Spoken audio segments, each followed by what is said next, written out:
Hello there. This is an astrological forecast for Taurus for November of 2011. This also applies if you have a Taurus ascendant. So my Taurians, this month there's a huge amount happening around your finances, your money, anything connected with work, and also relationships are coming into it as well. So let's start out with work, because we've got Mars in your 5th house all month.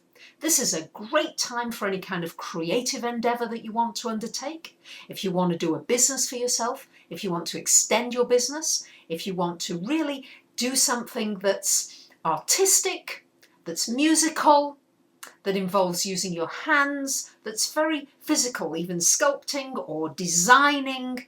But anything that's very creative is extremely well aspected, because we've got a trine from Mars to Jupiter for you around the middle of the month, which is going to mean a great time for getting a lot done. You're going to be able to get much more done than usual. It's also very good for any kind of business activity. If you want to expand, it's also a very good time for making business decisions, work decisions, the middle of the month for you.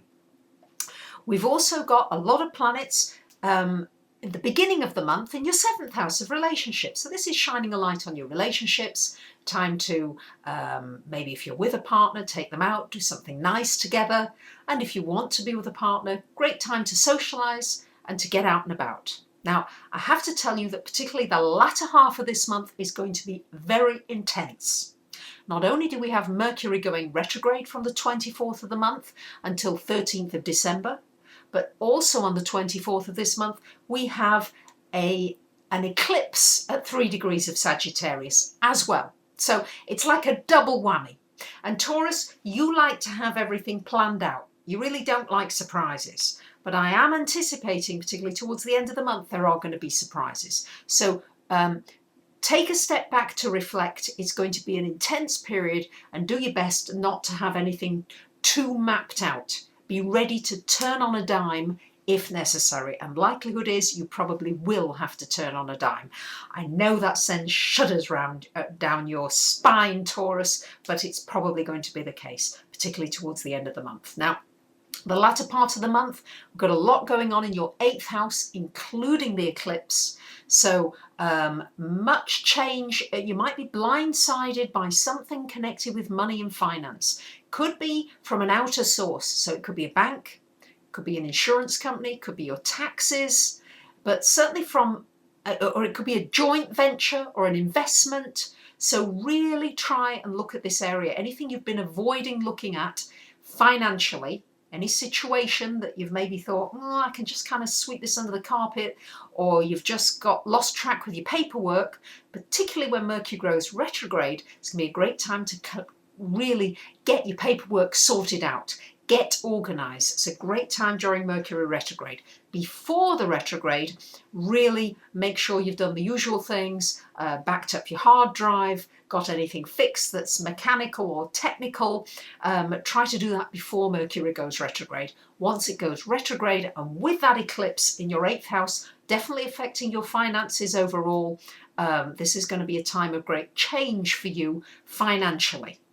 And remember, the eclipse takes effect for at least 6 months in your chart. It's not just a passing quick thing like a new moon or a full moon is. It's there and it's affecting your finances for at least 6 months. We've got Venus towards the end of the month in your 9th house, so you are going to want to make some travel plans, or you're thinking of making travel plans. Try to make them before Mercury goes retrograde.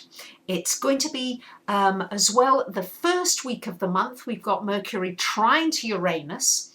If something's been bothering you in the financial area, you're going to get some inspiration. You're going to get some new ideas. It's a good time to tackle any problems in that area, because especially if you've been unable to solve something, you're going to get a bright idea coming in just from nowhere.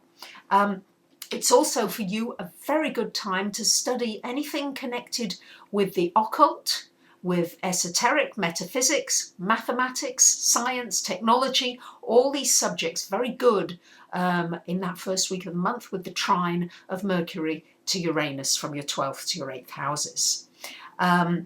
In the last week of the month, we've got the Sun square to Mars, and there could be a little bit of frustration, a feeling as though people aren't moving quickly enough around you, and that could be around authorities, people with whom you consult, especially people financially, and you might just feel a bit irritable. Be careful with authorities and try, if you can, to maybe just go for a walk or do something physical to let go a bit of steam. Likelihood is, though, you're going to have more energy than usual and you might not know where to put it. So that could be the issue there, but it also, you could accomplish a lot in this financial area as well during that square of Mars to the Sun. Squares are not all bad, really. They can push you to move, to make decisions, much better than trines ever do. So trines might be nice and comfortable, but squares actually push you forward in your life. Don't forget, you've got Jupiter in your sign. Do take advantage of opportunities that come to you, Taurus. So there you have it. I wish you a great month. And the holiday season is coming up soon. You might want to ask a question about what this year has in store. You might want to buy somebody a present of a reading. You might want to buy yourself a present of a reading, maybe half hour, an hour, whatever it is. Or you might just want to learn some more about astrology. Do take a look at my website. All kinds of things there, all kinds of goodies that you might want to treat somebody to for the holidays. Thank you very much for listening. Bye for now.